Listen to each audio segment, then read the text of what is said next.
Oiês! Olá, tudo bem, pessoal? Como é que vocês estão? E aí, gente? Olha, quero só falar uma coisa para vocês. O YouTube começou, ó. É, coisa boa. Boa, né? Uhum. Eu acho que nosso pessoal tá dando uma resposta muito positiva pra gente, Isabel. Isso é bom, né, Sandra? Ai. Já tinha um tempão que a gente estava pedindo. Lembra do presente do seu aniversário? Pedimos em março no meu aniversário, depois pedimos no seu. Foi. Foi, daí ninguém deu bola pra gente. Não, mas agora aí sim. resolveram que agora no YouTube vai dar... Tô feliz. Muito bom, né? Sem contar nas outras redes também, né? 20, 30 mil, mais de 1 milhão de visualizações. Bom, né, Isabel? Bom, agradecer ao pessoal de casa aí e saber que a gente faz, né, esse programa aqui com muito carinho para vocês. E lembrando assim, se a gente está aqui uma do lado da outra, significa que tem convidado. Temos convidado, hoje. Tem convidado. Um convidado super especial, Isabel. Colega nosso de comunicação. Maravilha. Eu soube disso. Você soube disso? Estou acompanhando aí as redes dele agora. Não, e outra coisa, deixa eu te falar. Um jovem. Olha, um jovem vai da ser luta. muito bom, um jovem da luta. Vai ser muito bom esse programa. Eu tô achando que dessa vez a gente vai ultrapassar e triplicar nós no YouTube, Isabel. É, né? Porque ele é feroz, cara. Então ele é de comunicação, ele é de comunicação, radialista. Radialista, ele é um jovem. Ele é vereador da cidade do Rio de Janeiro. Nossa, que maravilha. E um vereador, assim, combativo daqueles que não tem papa na língua. Acho que foi por isso que a gente convidou ele aqui para dar uma... Reforçar o time do Simples Assim. Gente, com vocês, nada mais, nada menos que Leonel de Esquerda. Prazer ter você aqui com a gente. Muito prazer ter você aqui, Leonel. O prazer é todo meu. Obrigado pelo convite, Sandra, Isabel. Que honra estar aqui com vocês. Esperamos poder contribuir à altura aí nesse debate aqui, nessa conversa aqui. Simples assim. Bom, então para começar esse programa que parece que vai ser muito bom. Tenho certeza. Certeza, né? Júlio, chama a vinheta aí pra gente começar.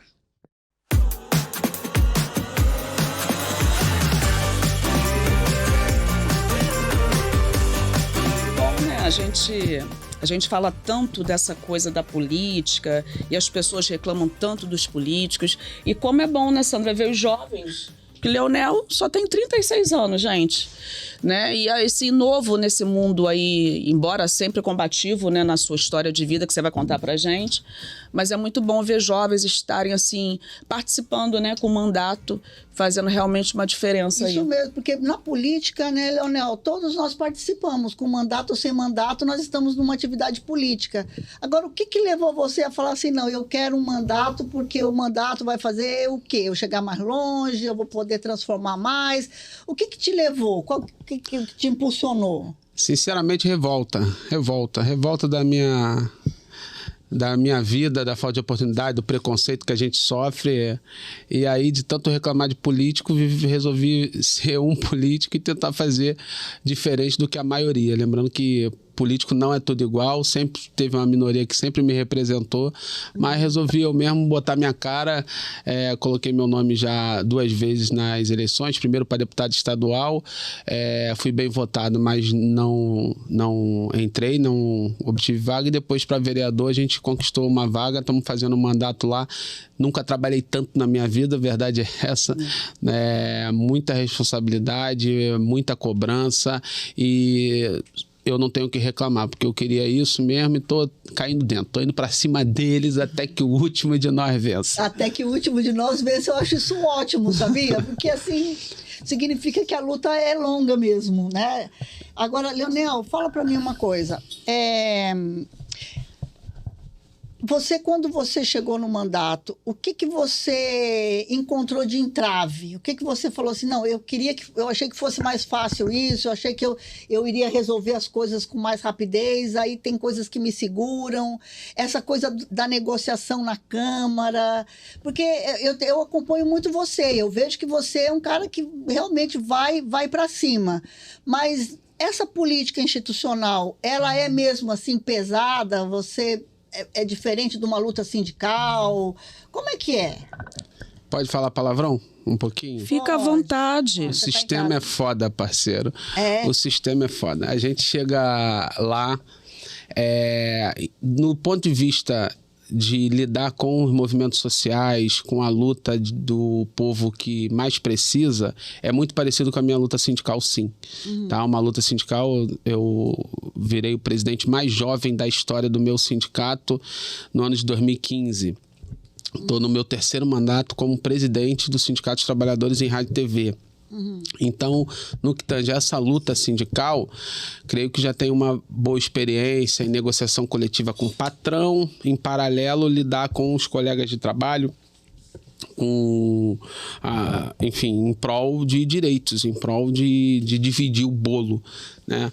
O bolo da economia com quem mais precisa. Quando a gente chega na Câmara, no começo desse ano, nesse meu primeiro mandato, a sensação que a gente tem é que prego que se destaca, martelada nele. Essa é a sensação que a gente tem. Na minha primeira semana de Câmara, eu simplesmente estava no plenário, o vereador Carlos Bolsonaro vem até a mim, surpreendentemente, porque eu nunca me referi a palavra a ele, a não ser de forma pública, no púlpito e etc., porque fiz a escolha de não ter essa relação.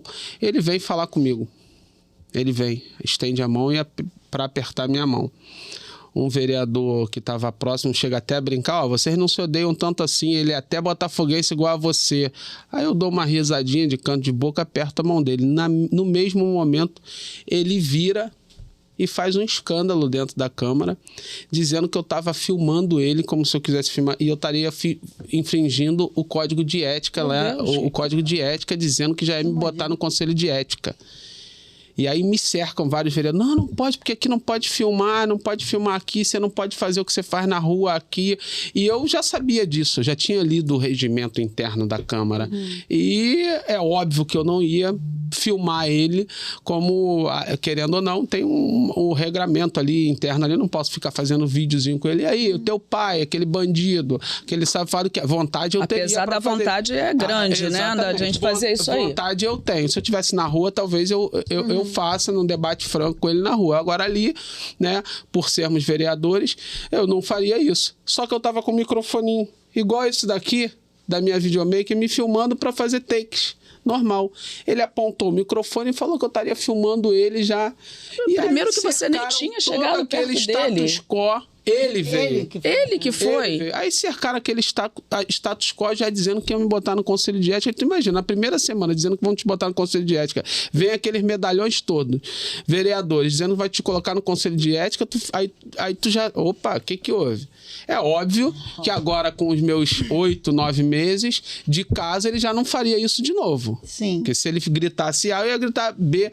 Mas até então é nesse nível. É nesse nível fora os acordos espúrios. Você coloca um projeto de lei que não é do interesse da maioria e você chama atenção para um lado, aí a própria pessoa que poderia te ajudar ali, uma galera que teoricamente não é seu adversário, faz o acordo com o teu adversário para que você não se destaque em determinada matéria. Quem sai prejudicado nisso é a sociedade. Sim. Porque eu não coloco nenhum projeto de lei para votação que seja do meu interesse pessoal. Só coloco do interesse do povo, do interesse das pessoas que eu defendo. Sim. Aliás, não é do povo como um todo de forma genérica, não, porque eu tenho um lado na luta. Eu tenho um lado. Meu lado é do povo periférico, do povo favelado, do povo que precisa, trabalhador, camelô.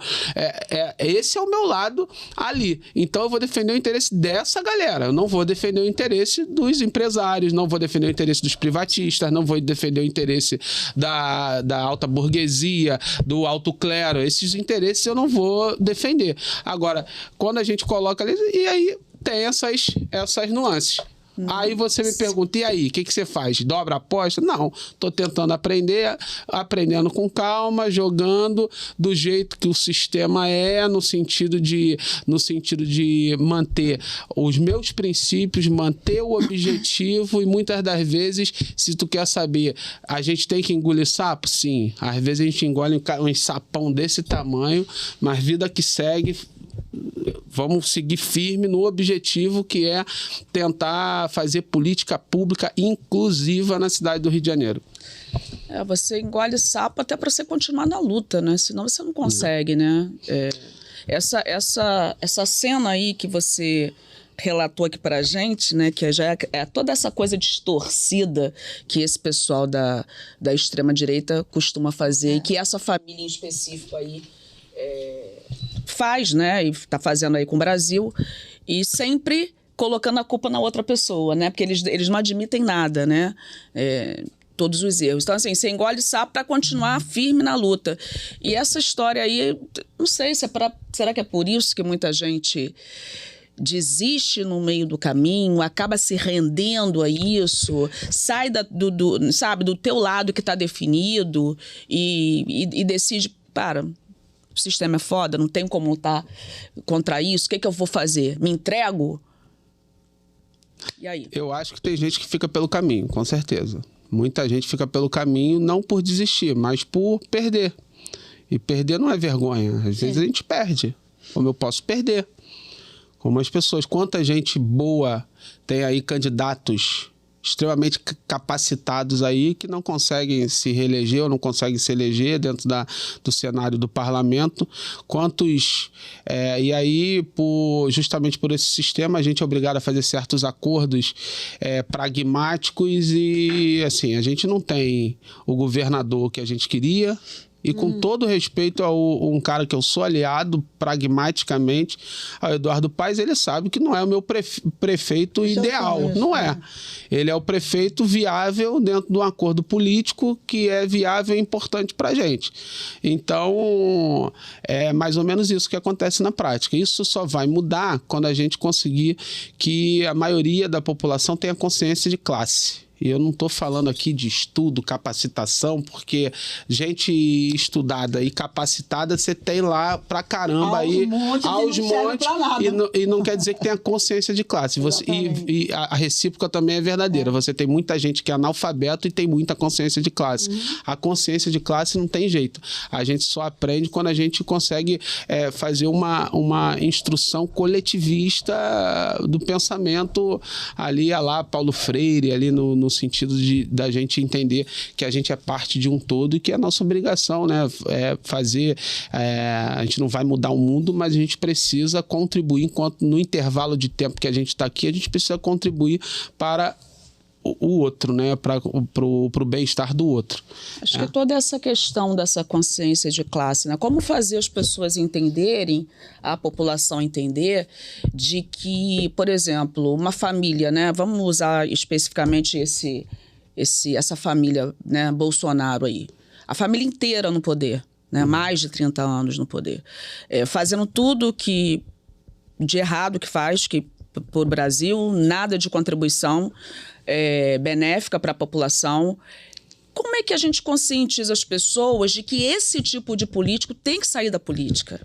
Uma coisa, só uma complementação. O ano que vem nós vamos ter eleição. E a gente vê muito o presidente Lula sofrendo com o Congresso que tem.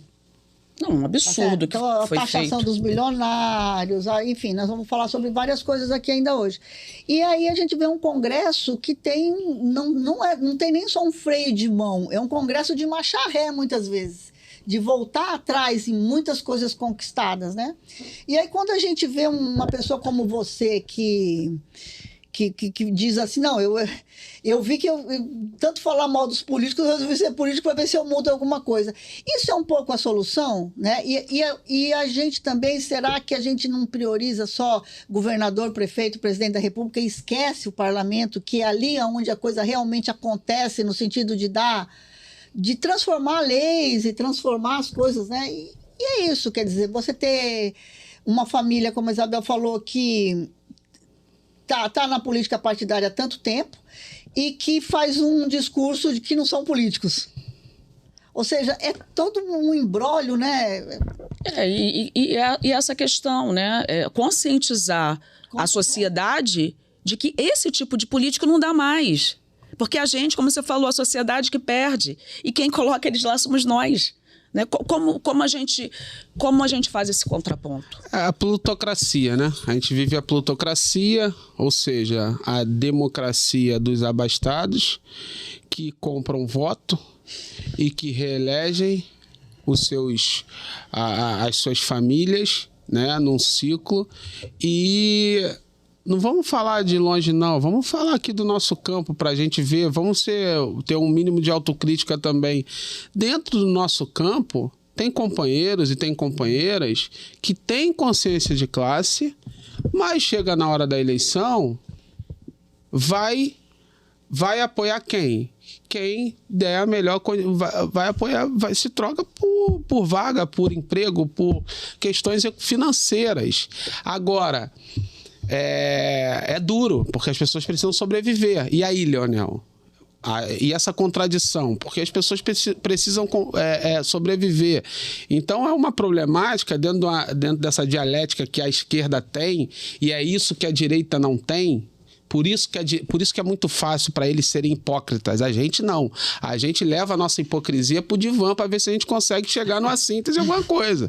Não é verdade? Verdade. Enquanto que a direita não tem problema com isso. A direita não tem problema nenhum de subir uma favela, matar, executar, cortar a cabeça de um moleque só porque ele tinha um cabelo vermelho e porque esse moleque é envolvido com crime organizado, e depois ir no domingo ir na missa e dizer que é cristão e dar bênção ao seu filho e achar que é paladino da moralidade. Verdade. Esse é o problema. Eles não têm problema com a hipocrisia. A família, o Lula não tem nenhum filho, né, que virou deputado federal. Ele poderia, qualquer um dos filhos do Lula, se quisesse, poderia ter virado deputado federal, poderia ter se envolvido na política, mas não quiseram, porque a ideia não era enriquecer a família do Lula, a ideia era fazer um projeto de país, né? Um projeto de país, defender o que interessa, o que a pessoa se identifica, né? E enquanto que a família Bolsonaro, que é a verdadeira família que está aí, vocês viram, né? 30 milhões na conta do Bolsonaro há pouco tempo aí, agora absurdo. Foi divulgado os 30 milhões na conta dele, ainda que tenha sido 17 milhões, tenha sido da vaquinha lá que ele fez, lá, os outros vaquinha. 12 milhões. De onde veio? Isso na conta dele, limpo, na conta dele. E aí tem gente que acredita que aquele sujeito é honesto, que aquele sujeito não tá na política para defender algum tipo de valor. O único valor é o do bolso dele que ele quer vender. Não são uma família de espertalhões enganando muita gente. Isso é um fato, só que metade, incrível, né, praticamente, da população brasileira. Os falsos moralistas, eles têm esse dom de serem hipócritas, de condenar o erro dos outros e não se olhar no próprio espelho assim de uma maneira aterrorizante, né? O fenômeno do fascismo, né? Isso não é novo, né? Quando Mussolini pensou o fascismo na Itália na década de 20, ele já pensou nisso. Mussolini era socialista, sempre foi um cara que foi socialista na juventude.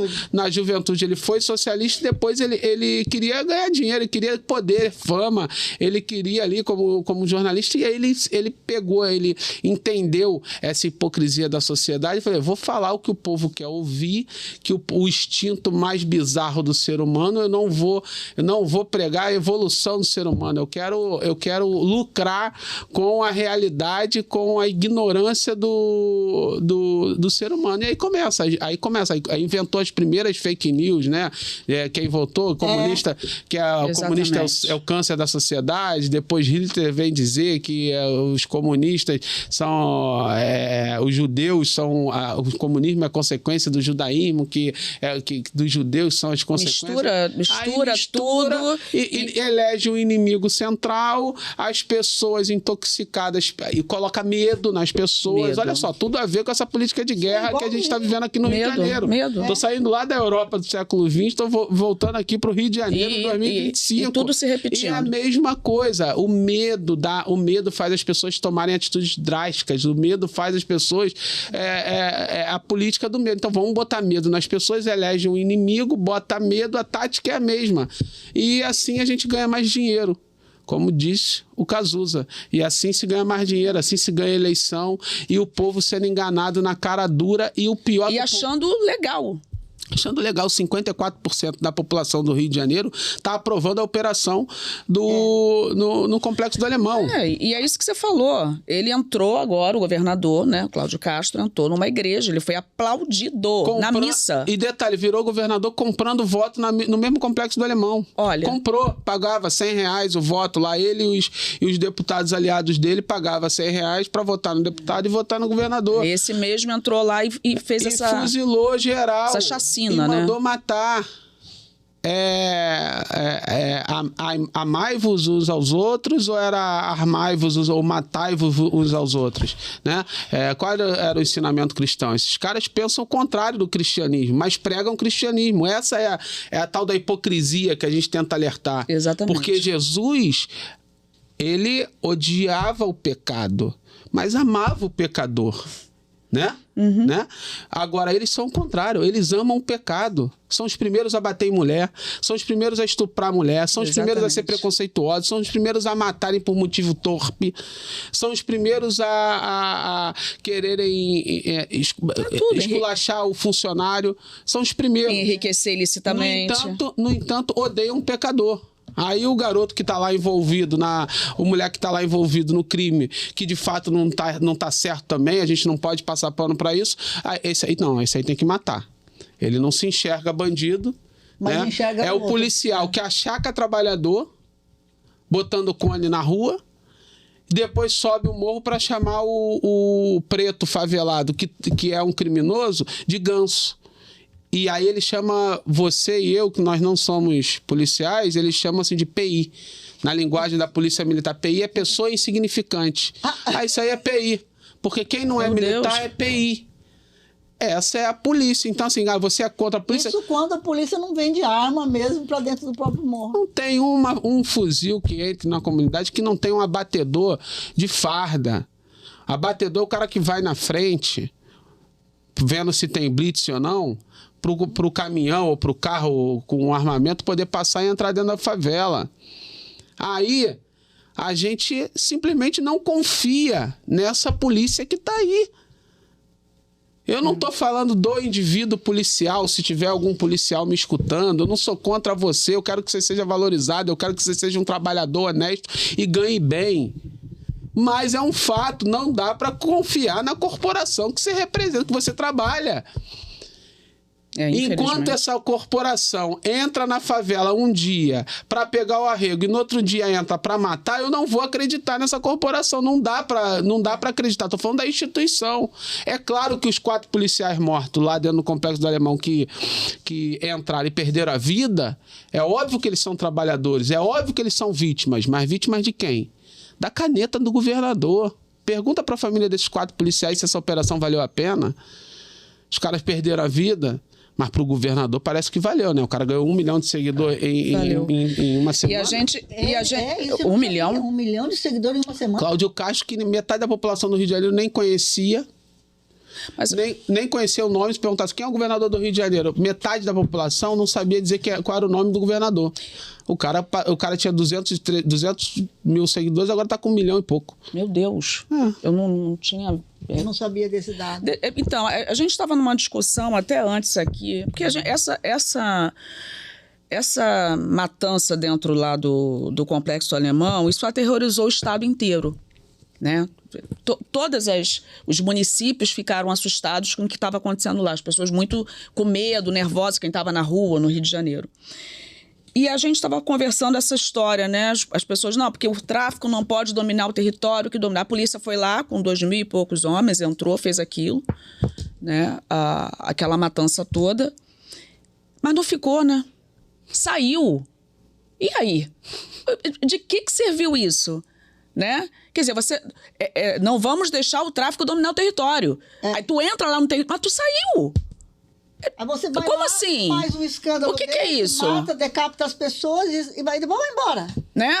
Aquela cena deprimente dos corpos ali, né? Moradores que foram ainda pegar corpos de pessoas e tal. Pessoas que foram torturadas antes de... né? Tiro na cabeça, tiro... né? Daquele jeito que a gente viu tudo. Os policiais mortos. Mas aí, e o território? Quem ocupou o território? O território não foi ocupado pela polícia, pelo Estado. 117 suspeitos executados. 4 policiais mortos. 121 pessoas mortas.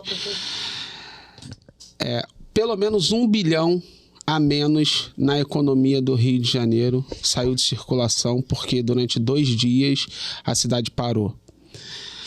O turismo do Rio de Janeiro nesse exato momento já perdeu milhões de reais também. Várias pessoas aí já relatando, hotéis, pessoas que alugam Airbnb, que pessoas perdendo, já cancelando reservas com medo de vir ao Rio. A imagem do Rio de Janeiro internacional piora no sentido de ser uma cidade mais violenta, as pessoas ficam com medo de vir aqui para o Rio de Janeiro. 120 mil crianças atingidas com falta de aula, né? E nesse exato momento, pelo menos 100 pessoas que não eram bandidos viraram bandidos. Acabaram de ocupar a vaga deixada pela empresa capitalista chamada tráfico de drogas. Ou seja, e centenas de órfãos que, sem perspectiva de pai e mãe, e morando dentro de uma comunidade, qual é a chance de não virarem bandidos? Nenhuma. Vai virar bandido. Aí, é uma realidade muito... Não estou falando de ideologia aqui, gente. Estou falando de dados. Sim. Qual é a perspectiva que a gente tem de ter diminuindo 1 centímetro o roubo, a violência no Rio de Janeiro? Zero. Não diminuiu nada. Aí, o argumento da extrema-direita pelo menos tem 117 bandidos a menos. A gente está escutando isso direto. Não tem 120 bandidos, 119, 100. Não tem 100 bandidos a menos, porque as vagas que eles deixaram já foram ocupadas por pessoas que não eram bandidos. E tornaram-se. Não teve nenhum chefe de facção preso. Não. Nenhum. Cadê o DOCA? Não prenderam o DOCA. Aí eu quero perguntar para uma pessoa que diz que apoia aquela operação qual é a lógica. Eu entendo instintivamente a pessoa com fígado, pensando com fígado na lógica da vingança. Ah, é bandido, vamos matar. Aí o cara vai lá e fala, não, eu apoiei porque foi lá e matou bandido. Agora eu te mostrando esses dados que eu acabei de relatar. O prejuízo econômico da cidade, as crianças que ficaram sem aulas, os órfãos que vão ficar, e levando em consideração que se você matou 100 bandidos, outras pessoas que não eram bandidos vão se tornar, ser outros jovens periféricos, vão se tornar o bandido, e que o Comando Vermelho vai tentar recuperar o tempo e o poder econômico perdido, roubando mais, aumentando e se preparando mais fortemente para as próximas guerras, ou seja, o ciclo vicioso da política de guerra vai aumentar. São dados que eu estou dizendo aqui. Eu refaço a pergunta, valeu a pena essa operação? Você ainda assim é a favor de uma operação dessa? Aí se ainda assim você disser, sou a favor, então tá, a vida de um inocente vale a guerra? A vida dos 4 policiais, então, já que você, de bandido você não tem pena, dos 4 policiais você tem pena? Pergunta para a família desses 4 policiais se valeram a pena. Se esses 4 policiais tivessem sido mortos para acabar a violência no Rio, ou pelo menos para diminuir consideravelmente, a gente começaria a tentar avaliar que foram, como é que eles dizem? Ovos quebrados para um bom omelete, que não dá para fazer omelete quebrando os ovos. Mas nem isso. A única pessoa no Rio de Janeiro que ganhou com esse conflito chama-se Cláudio Castro, para tentar ganhar uma vaga no Senado. Exatamente. Ficou mais famoso agora, porque de resto só piorou a vida das pessoas. Agora, e das que não tem envolvimento direto não piorou nem melhorou. Aquele dado de que tem mais mortos do que armas apreendidas é real? É mais mortos do que arma apreendida. Muito provavelmente tem arma já que... Existem relatos reais Tem mais mortos Não, do que relatos reais que foi uma caça ao tesouro. Teve policial saindo com mochila cheia de ouro dentro da favela. Esses são os relatos, pô. Você acha mesmo que entregaram os fuzis, mas a gente sabe que 2.500 homens. Você não tem como ordenar e controlar a coisa e tal. A gente sabe como é que funciona. Entrando na favela, ocupando, os caras já sabem onde que é a casa do bandido A, bandido B. Tu acha que eles vão pegar um cordãozão de ouro lá do bandido e vai entregar pra delegacia? Não vai.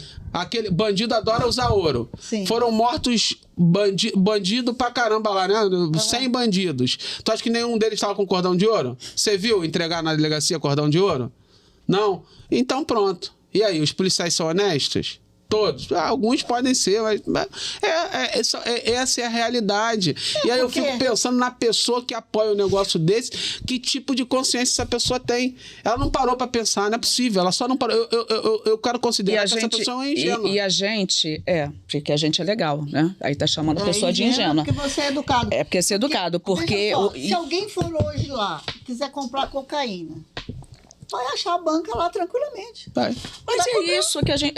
Porque a fábrica, a indústria, o negócio, o capitalista continua o Estado não era essa a proposta. Se fosse a proposta, o Estado teria ocupado o lugar. Porque a ideia de acabar com... Não era a ideia de acabar com o tráfico. A ideia ali era fazer um circo em cima de morte de pessoas.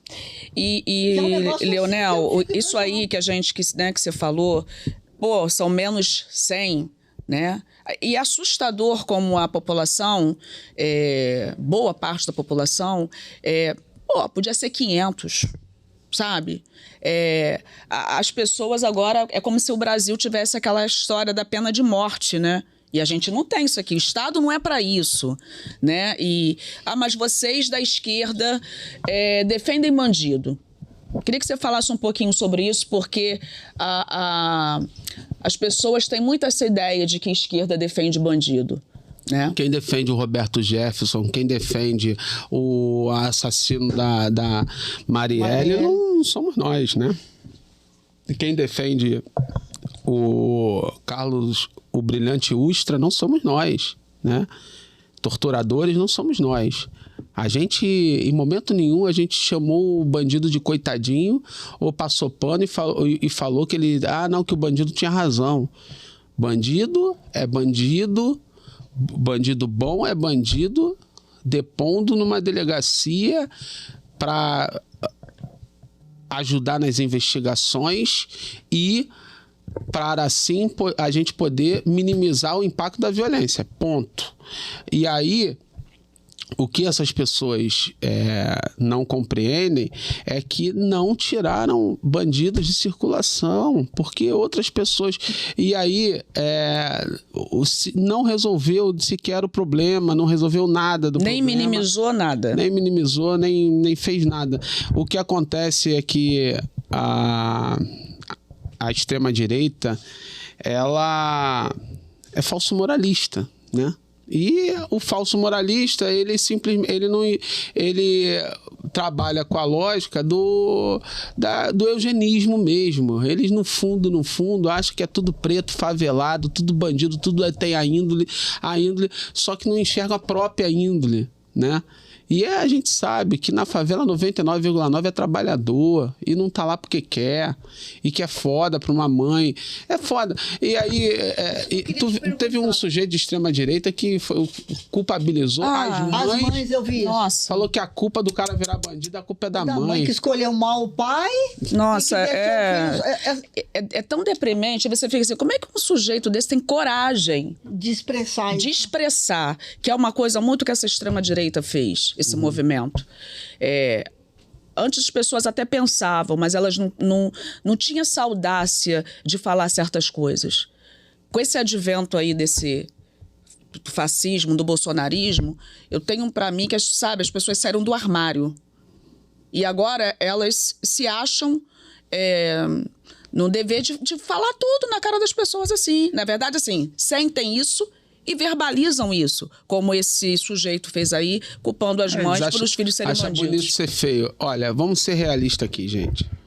A maioria das pessoas nesse país, infelizmente, apoia a execução sumária. Apoia. Essa é a realidade. Apoia.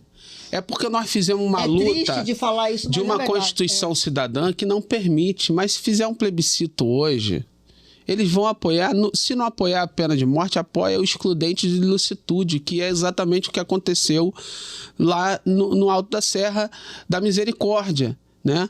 Quem decidiu quem pode viver e quem deve morrer foram os próprios policiais. A lei não permite eles fazerem isso. E a gente sabe que foi execução. Claro que teve uma parte ali que pode ser na hora da troca de tiro, não tem jeito que... Mas que teve execução, teve. Claro que teve. Claro que teve. Sabe quais eram os relatos? Eu fui lá, 8 horas da manhã, eu estava lá na Penha, enquanto estavam chegando os corpos. Fiz questão, eu não fui por ser político, não fui por nada. Eu fui porque eu estava vendo aquela situação toda e a única coisa que passou pela minha cabeça, cara, eu ganho um bom salário para ser um parlamentar aqui, eu acho que a minha obrigação tá lá dividindo essa dor com essa gente. Cheguei lá e aí, quando chegavam os corpos com a cabeça decapitada, aí alguém ao meu lado virou e falou o seguinte: mas por que tá decapitado? Pô, isso aí... Não, isso aí era o prêmio do BOP. Porque quem tinha cabelo vermelho ali, o Bob estava dizendo, ó, cabelo vermelho é troféu nosso, cabelo vermelho é na faca. Porque eles têm ódio do cabelo vermelho. Aí, ou seja, porque eles chamam isso de, na narrativa deles, de narcomilitância, porque o filho do Marcinho VP virou um cantor de rap, que é o Oruan, que é um cara talentosíssimo, mas não é bandido, e não canta, muitas das vezes canta proibidões, canta ali, tem um diálogo franco ali com cria da favela, que muitas das vezes é influenciado pelo crime organizado, mas ele não é bandido. O moleque não é bandido, o Oruan, e aí ele bota o cabelo vermelho, a favela toda pinta o cabelo de vermelho, a criançada pinta o cabelo de vermelho, e aí na visão desses fascínoras, só porque o moleque tem cabelo vermelho é um símbolo que eles têm que destruir, e aí tem que dar o exemplo. Então, para quem tinha cabelo vermelho, era na faca para deixar como exemplo mesmo para os moradores verem e falar, ó, com cabelo vermelho nós vamos arrancar tua cabeça. Olha que lógica vingativa. O Estado tem esse direito de ser vingativo, gente. Se nós tivermos, se você brigar aqui com a sua vizinha, Sandra, se você brigar com ela, porque você parou o seu carro na porta dela, aí ela fica chateada com você, arranha seu carro. Aí no dia seguinte você vai lá e tá com uma pedra no portão dela e quebra o portão dela. No outro dia, ela tá derrubando o teu muro ou xingando o seu filho. Aí você xinga o filho dela. Qual é a chance disso daí acabar bem? Dessa violência acabar? É zero. Então, o Estado não tem o direito de ser instintivo como o ser humano é. Eu diria até que nós, enquanto seres humanos, sem falsa hipocrisia, sem hipocrisia aqui, é óbvio que eu odeio bandido, que eu não quero ser assaltado. Se fizerem um mal, seja quem for, para minha filha, para o meu filho, para minha filha, eu não tenho filho, falei filho, para minha filha ou para minha esposa, se fizerem um mal para alguma delas, ou comigo, eu vou ficar com ódio. E vou querer, naquele momento, uma certa vingança. Vou querer, sabe, se matar Deus que me perdoe, se matar um ente meu, posso querer dar o troco, eu enquanto ser humano, mas o Estado é um conjunto de leis pensadas e organizadas para não ser vingativo. Tem que ter o Estado democrático de direito, senão vira barbárie. O Estado só existe para não ter barbárie. E o que aconteceu no Complexo do Alemão? Se não uma barbárie. Então, na verdade, o Estado está falido, porque só você falou da cena horrível de guerra, daqueles corpos ali. Por que aqueles corpos estavam ali? Porque o Estado está falido. E teve gente dizendo que o Estado demonstrou força. É justo o contrário. Não demonstrou. Aquilo ali demonstrou a falência do Estado. Exatamente. Aquilo ali demonstrou que a gente não vive no Estado e vive numa barbárie. Entendeu? Então, assim, Leonel, para de dizer o que deu errado, então fala o que dá certo. Qual é a solução? Olha, não tem solução a curto prazo. E a gente tem que trabalhar com essa realidade. Agora, Leonel, tem duas coisas que eu quero te perguntar. A primeira é sobre, talvez seja uma concepção minha pequena burguesa. Sou uma mulher pequena burguesa, branca, desde que nasci, como 3 vezes por dia, estudei em boas escolas. E eu acompanhei a sua ida lá. E aí eu fiquei pensando muito, sabe, Leonel, assim, o que é a vida, a saúde mental de uma mãe que precisa descer todo dia para ir cuidar do filho da Madame lá embaixo, que precisa ir lá fazer uma faxina, e que o filho dela fica nessas condições muitas vezes sozinho, né? Porque eu, por exemplo, a minha filha quando sai de casa, essa aqui tem 3 filhos. Eu tenho uma, a minha já é adulta, mas quando era pequena saía, eu não dormia enquanto eu não chegava, de angústia, tá certo? Eu pensando na minha filha na escola, eu quero que ela estude, que ela progrida, que ela seja alguém na vida e tal. E eu fico pensando nessas mães. Eu estou falando isso que pode ser que uma visão minha distorcida, mas a maioria da população que mora na favela é gente de bem, gente trabalhadora. A saúde mental dessa mãe, depois de uma situação dessa, como que deve viver uma mulher dessa? O que equilíbrio ela vai ter? Como que ela vai todo dia ir trabalhar com tranquilidade se o filho dela está numa situação ali da... Eu conheço muitas mães assim, muitas. Me dá até um... E eu vou lhe falar uma coisa, são as pessoas mais fortes que eu conheço. É incrível como essas mães conseguem ser resilientes. É incrível. Porque nenhuma mãe cria o filho para entrar para o tráfico. Ninguém cria. Nenhuma mãe. Todas as mães chorando ali, tanto da maioria, que a maioria de fato era envolvida com crime organizado, ou diziam que eu te avisei, eu falei para tu não entrar nessa vida. Uhum. Muita dor. Ou falavam assim, você falou para mim que você estava indo trabalhar. Porque muitas das vezes o garoto de 17 anos, ele esconde da mãe. Então o que mais tem naqueles relatos ali, faz isso, esconde da mãe. Fala que vai trabalhar no Lava Jato e vai para outra favela. Às vezes ali tem várias favelas, né? Um complexo. Então, às vezes ele é, sei lá, num complexo do Alemão, o moleque, ele mora na Nova Brasília, mas aí ele vai plantar na Boca lá da Fazendinha, ou lá da Vila do Cruzeiro, no Complexo da Penha. Existe esse tipo de coisa, muitas das vezes para esconder. E a mãe achando que ele está trabalhando em algum lugar. Existe, isso é caso real. É óbvio que isso é quando ele está muito novo. Depois, mais velho, vai preso uma vez, a mãe sabe, e a mãe só tem que lamentar. As esposas também, diga-se de passagem, muita esposa ali, porque assim, a verdade é que é bandido, não podemos passar pano, tem que ser punido, não poderia, entrou no caminho errado, a gente não quer, tá errado, isso a gente fala, isso que é muito importante para esses idiotas que falam que a gente defende bandido, o que a esquerda mais faz, o que eu falo dentro da favela, o tempo todo, em todas as favelas que eu ando, porque eu não tenho facção, não tenho cacete nenhum, mas tenho o respeito com os moradores da favela, porque sou um deles e entendo que eles fazem parte de mim. O que eu mais falo para todo mundo que eu encontro, que eu tenho duas palavras, e eu sei que tá no crime, sai dessa vida, para com isso, dá um jeito na tua vida. Tem uma galera que não tem mais volta, que a gente tem que ver, teria que ser um problema mais complexo. Tem, mas tem muita gente que vira e fala assim, é o que eu mais quero. Me dá um emprego. Me dá um emprego que a gente sai, pô, tô doido pra sair, só me dá um emprego. Isso é real. Isso é real. Então, quando eu falo... Qual é a solução? A solução é a médio prazo? O que é a solução a médio prazo? É fazer uma política pública transversal. Pensar a segurança pública de forma transversal. Não é só entrar na lógica de assim, na lógica da UPP, vamos entra com cultura, com... Não, é a política pública transversal. Asfixiar com... Você acha que a PEC da segurança é um passo? Claro que é, porque ela integra as polícias no âmbito federal, estadual e até a própria guarda municipal na ponta. E aí o pessoal me criticou porque, mas você foi contra o armamento da guarda no município do Rio de Janeiro, e continuo sendo. Eu não sou contra o armamento, eu sou contra esse armamento sem planejamento.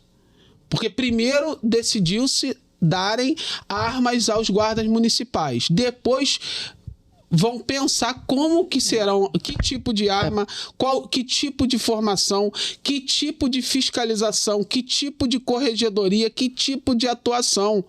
É o contrário. Vai ser uma tragédia, né? É o mesmo vício da Polícia Militar do Rio de Janeiro. Eu não sou contra a polícia. Eu só quero que seja uma polícia mais inteligente, mais humana, mais valorizada, que assim a gente, sem precisar jorrar sangues e sangues, a gente consegue controlar. Controlar as entradas da favela é mais barato, é mais inteligente e mais eficaz. Isso é só um exemplo.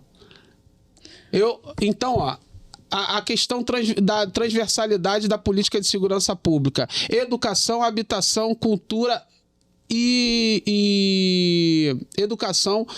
Vamos lá. Educação, cultura, habitação e oportunidade. E oportunidade. Você faz ali, você asfixiando de forma inteligente as entradas, de forma inteligente. O governo do presidente Lula asfixiou o Comando Vermelho sem dar um tiro, desarticulou, só de bens apreendidos foram 3,2 bilhões de reais. Prendeu 11 pessoas chaves, 11 presos importantes que lavavam dinheiro do tráfico e da milícia sem dar um tiro. É assim que a gente asfixia uma empresa capitalista chamada tráfico de drogas, chamada crime organizado, que hoje em dia nem é mais tráfico de drogas, porque o tráfico de drogas hoje só representa parte, né? 11% ali. Então, eu estou falando do crime organizado, da ocupação do território. Exatamente. Vamos investir em corregedoria para dentro da Polícia Militar, porque a gente sabe que tudo quanto é favela aí paga rego pro batalhão. Vamos falar o português claro. Porque o pessoal tá chamando... Eu considero que pode haver, sim, policiais que são heróis. Considero que pode haver. Agora, não é, com todo respeito, não é qualquer policial que é herói, não. Porque a instituição está apodrecida. E é isso. Quando você fala paga rego, é que o cara paga para a segurança dele. O próprio policial garantia os caras ali. Exatamente. Vazou essa operação aí. Vazou como? Sim, vazou. Vazou? Essa operação vazou. Vazou. Essa operação, antes de ser... Mesmo assim, eles foram. Mesmo com a operação vazada, eles foram. Eles foram lá... Mais responsabilidade ainda. Mas foi vazada. Foi vazada por quem?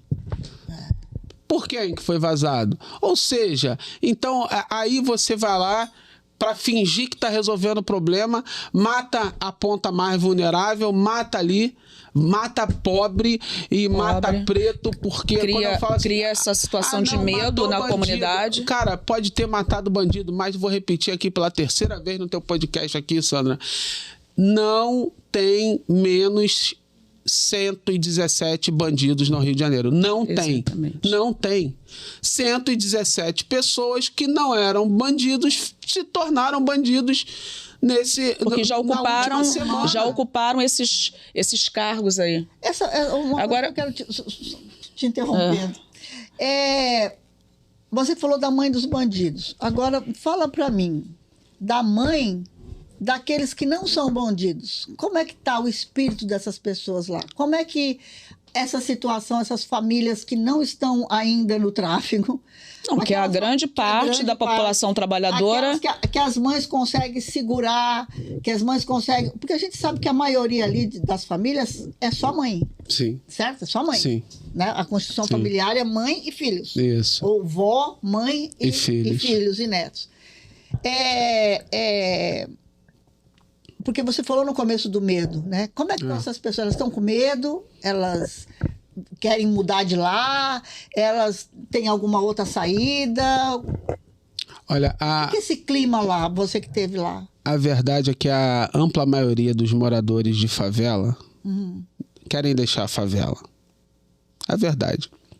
Querem sair da favela. E não precisava ser assim. Se a gente tivesse política de paz, a gente poderia ter ambientes agradáveis, porque na favela tem uma coisa que você não encontra em lugar nenhum, de pista nenhuma.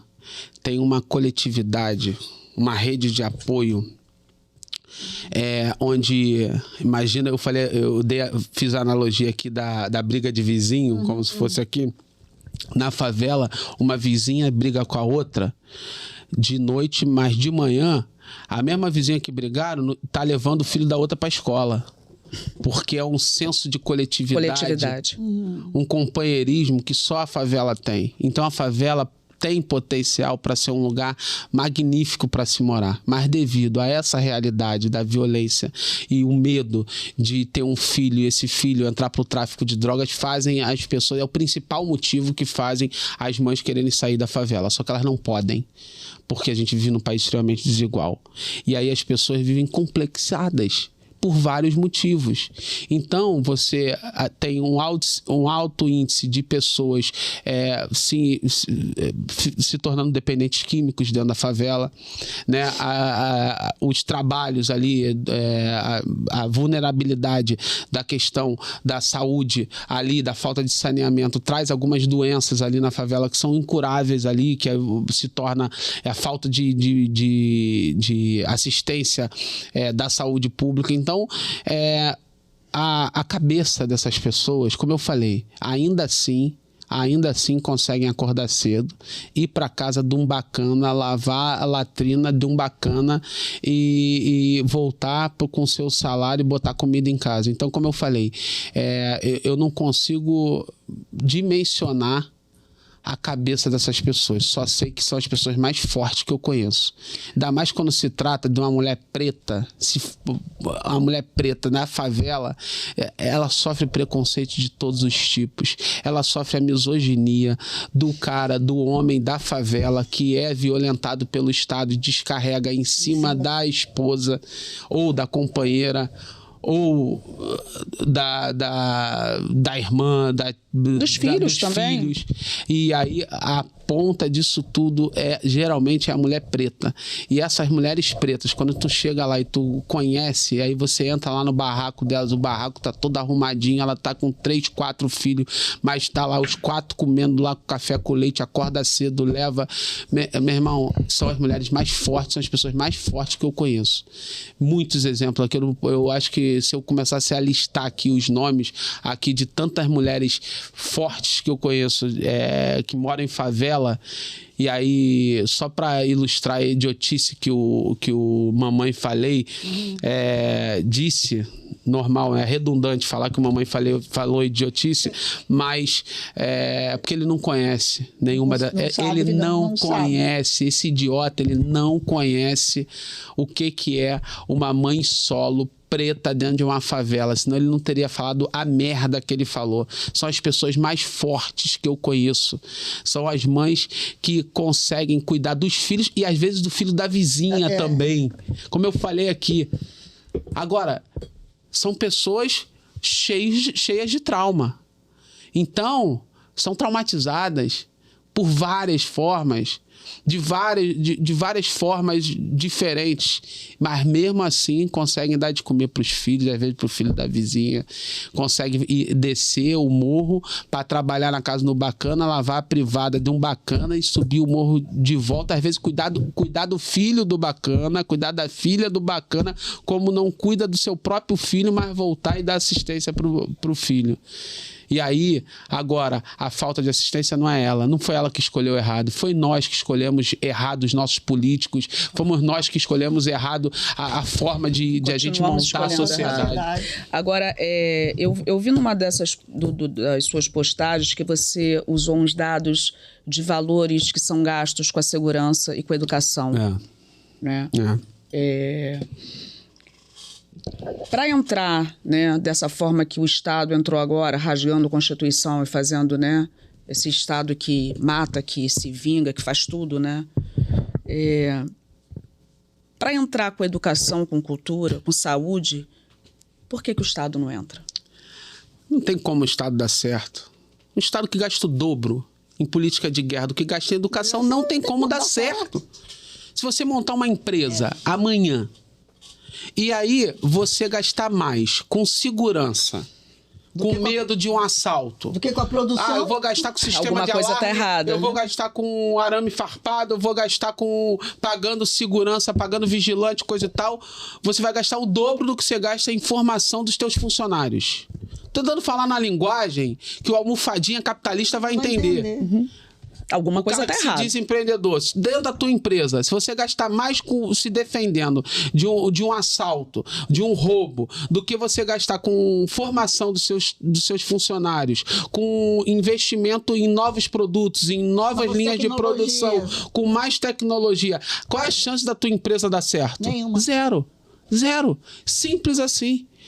Simples assim. Simples. O Estado é a mesma coisa.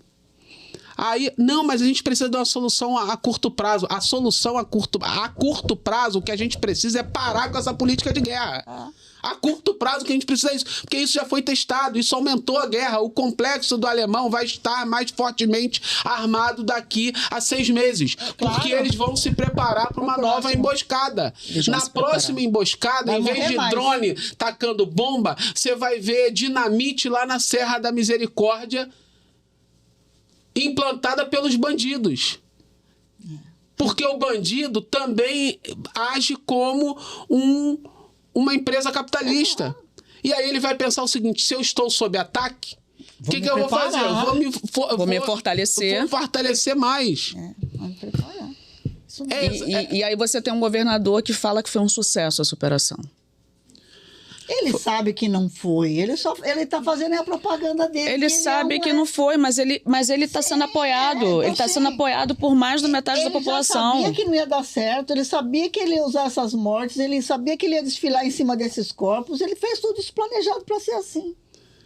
É uma coisa absurda da gente pensar, triste, mas é isso. E é triste perceber que a maioria da população não enxerga isso. Isso não é enxerga. triste. Não, é isso aí que Mas é a mesma maioria da população que elegeu ele governador. Não é à toa. E que vende o voto, né? E há 30 anos a gente tem o mesmo tipo de governador. Então, no fundo, a gente que tem um pouquinho de consciência de classe, que a gente consegue enxergar um pouco mais, acho que a única coisa que a gente tem que falar um para o outro é o seguinte: não podemos desistir, temos que seguir no caminho da defesa da educação e da conscientização das pessoas. É o que a gente tem. Já que a gente tem essa consciência, vamos tentar passar essa consciência adiante. Então, agora mudando um pouquinho, já estamos caminhando para o final do programa. A gente conversou bastante, sabia que já falou mais de uma hora? Não, foi tão... Nem senti passar. Foi tão rápido, foi tão bom. Nem senti passar. Mudando de assunto, esses dias você viajou para a China, conheceu uma nova realidade, você foi com o Raymond, eu vi uns posts seus. E nem sei quantos dias você passou lá, mas o que você conta de lá? O que você viu ali? Que é uma realidade totalmente diferente da nossa, né? Culturalmente falando, politicamente falando. É uma realidade totalmente diferente da nossa, no sentido de uma sociedade muito mais evoluída que a nossa. Ponto. Mais evoluída.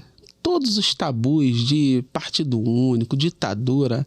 Cara, vai na China e veja você mesmo com seus próprios olhos. Paga uma passagemzinha e vai lá na China. Você vai ver com seus próprios olhos que na China não tem liberdade, que os chineses ganham mal, são escravizados, são ultra explorados. Isso é simplesmente mentira.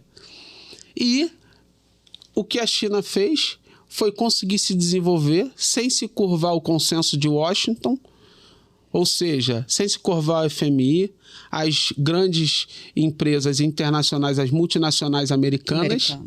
Né? O que eles fizeram? Eles simplesmente, tudo que os Estados Unidos têm oferecendo para o mundo ocidental, eles têm o deles tão bom ou melhor. E aí, aquilo lá virou uma monstruosidade. Não é à toa que o Trump está desesperado com a China. Eu não conhecia. Eu sei que o que eu estou falando já é banal para muita gente, mas eu, particularmente, não conhecia a China. Ainda foi a primeira vez. Eu já imaginava que seria assim, mas mesmo assim... Se surpreendeu. Mesmo assim, me surpreendi. Porque, rapaz, eu fui de Hangzhou até Xangai... Eu fui de van do aeroporto de Xangai até Hangzhou. Dá 3 horas. Se pegar o trem-bala, dá 1h30. São 3 horas na estrada, são 180 quilômetros.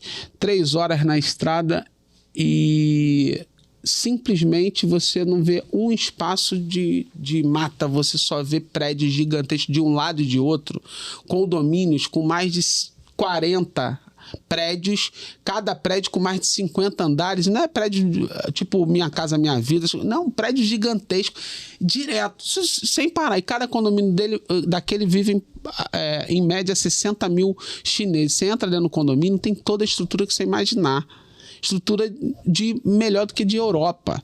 Escola, a Europa fica escola, comércio, tudo de qualidade. O detalhe, consumo de todas as marcas que você imaginar, todas as marcas. O que não tem? O que é estratégico. O que é estratégico para o desenvolvimento da China, o que eles fazem? Eles fazem um deles. Então, calma aí, Big Techs entram lá na China com as mídias... Não, mas nós vamos ter a nossa, você pode ficar à vontade, nós vamos ter a nossa, porque a gente não quer os dados de vocês na mão do mundo, na mão de uma pessoa que vai ter o interesse de só explorar isso aqui. Agora, marca, o consumo à vontade, repressão zero. O policial na China anda sem arma. E sabe qual é o índice? Sem arma aparente para os chineses. Você andar pela rua e ver um policial com uma pistola é afrontoso para eles. Eles não estão acostumados com isso. Sabe por quê? Porque eles fizeram política de segurança pública mudando a mentalidade dos chineses.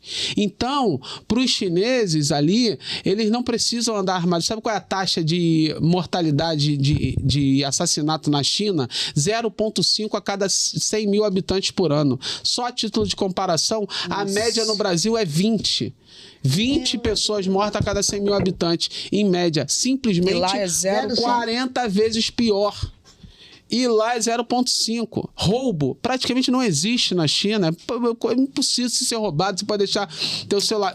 E aí, é bem verdade, antes que o Bolsonaro venha querer me contestar aqui, que é bem verdade que lá a legislação é mais dura. Então lá tem pena de morte na China.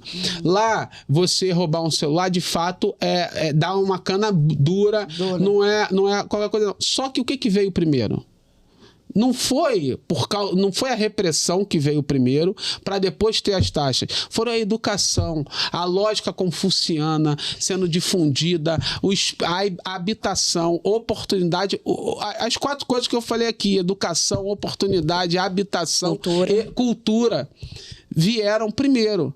E aí, a cultura, ou seja, lá você passou a ter a sua oportunidade, não tem porquê, as pessoas não têm nem a mentalidade. E aí, você vai lá e você aplica uma legislação mais dura. O dia, só deixar aqui registrado, tá? O dia que a sociedade brasileira proporcionar para o favelado, para o filho do servente, para o filho do pedreiro, as 3 refeições por dia, um ensino integral de qualidade e a oportunidade para ele ingressar no mercado de trabalho ganhando um salário mínimo, minimamente razoável para ele sustentar a tua família, eu voto a favor da gente aplicar penas mais duras. Voto a favor ali da redução da maioridade, voto a favor de aumentar, transforma traficante em terrorista, faz o que for, porque aí a gente vai ter certeza que quem entrou pro crime porque não teve oportunidade mesmo. Porque quis. Agora, enquanto a gente não cumpre o nosso papel, é muito cruel você cobrar responsabilidade de uma pessoa que você não cumpriu o seu dever. Você não cumpriu a sua responsabilidade com ela vai ter que cumprir a responsabilidade com ela. Não tem Exatamente. E geralmente quem acha que isso é normal, que é assim, que é assado, são pessoas que nunca não passaram pelo que essas pessoas passou. Não sabe o que é essa realidade. Não passaram. O cria de favela, a maioria não vira bandido. Como eu sou o exemplo vivo.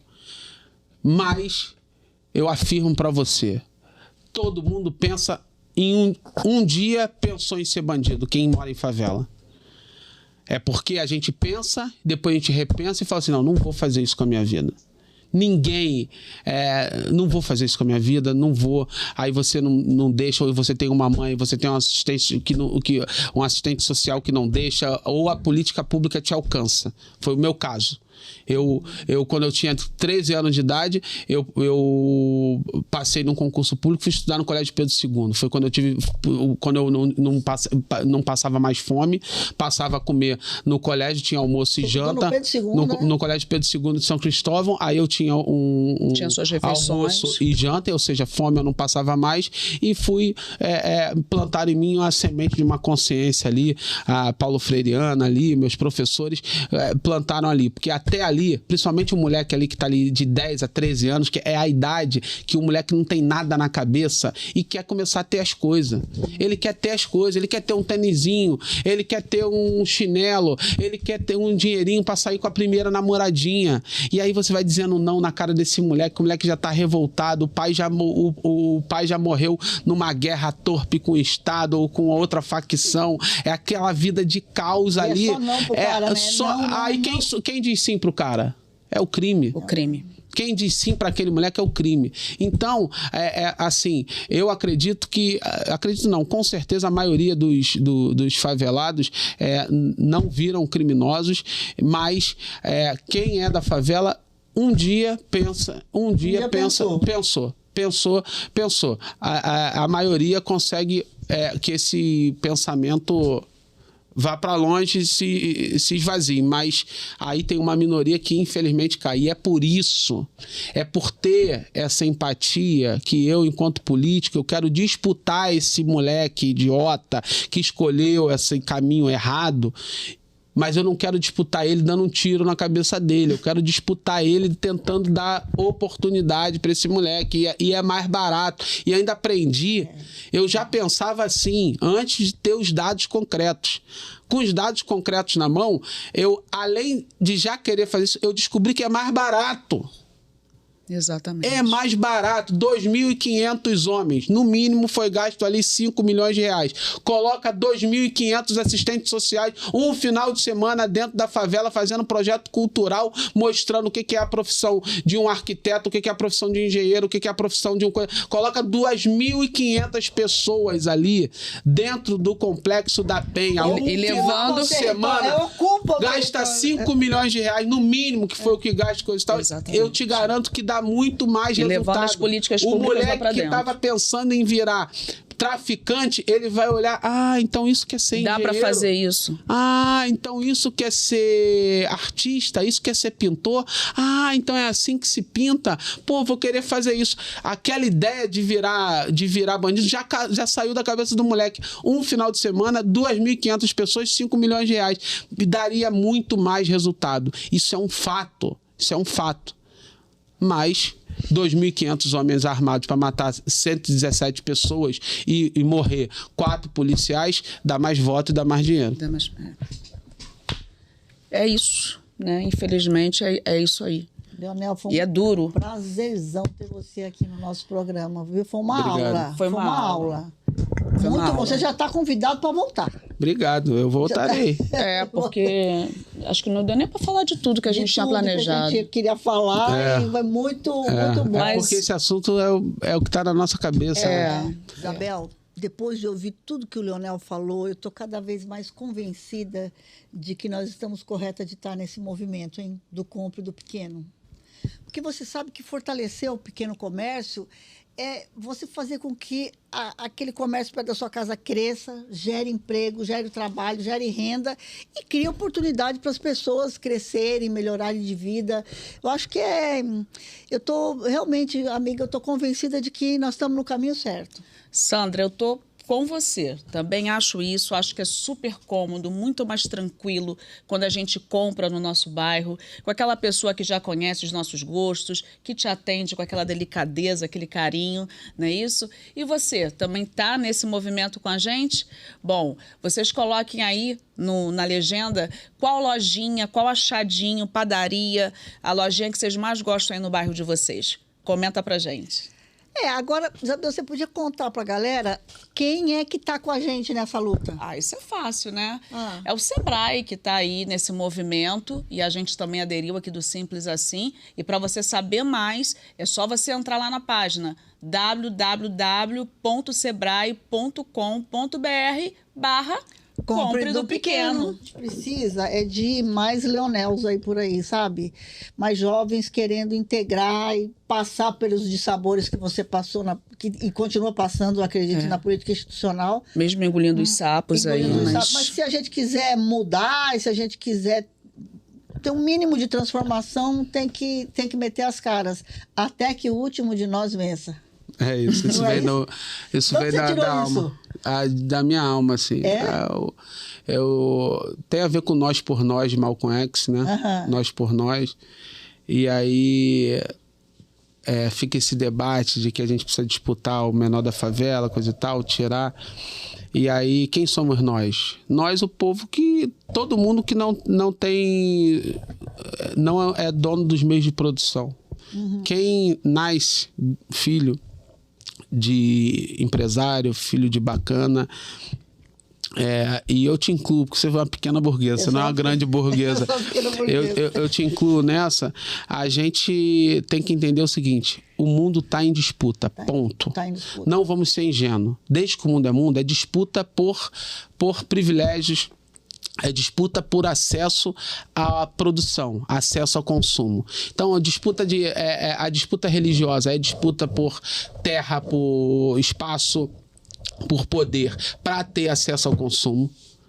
A disputa das nações é a disputa por terra, poder, para ter mais acesso ao consumo. E a disputa regional, local, entre empresário, entre polícia e bandido, a disputa o mundo está em disputa. E dentro dessa disputa não existe lado certo ou errado, existe de que lado você está.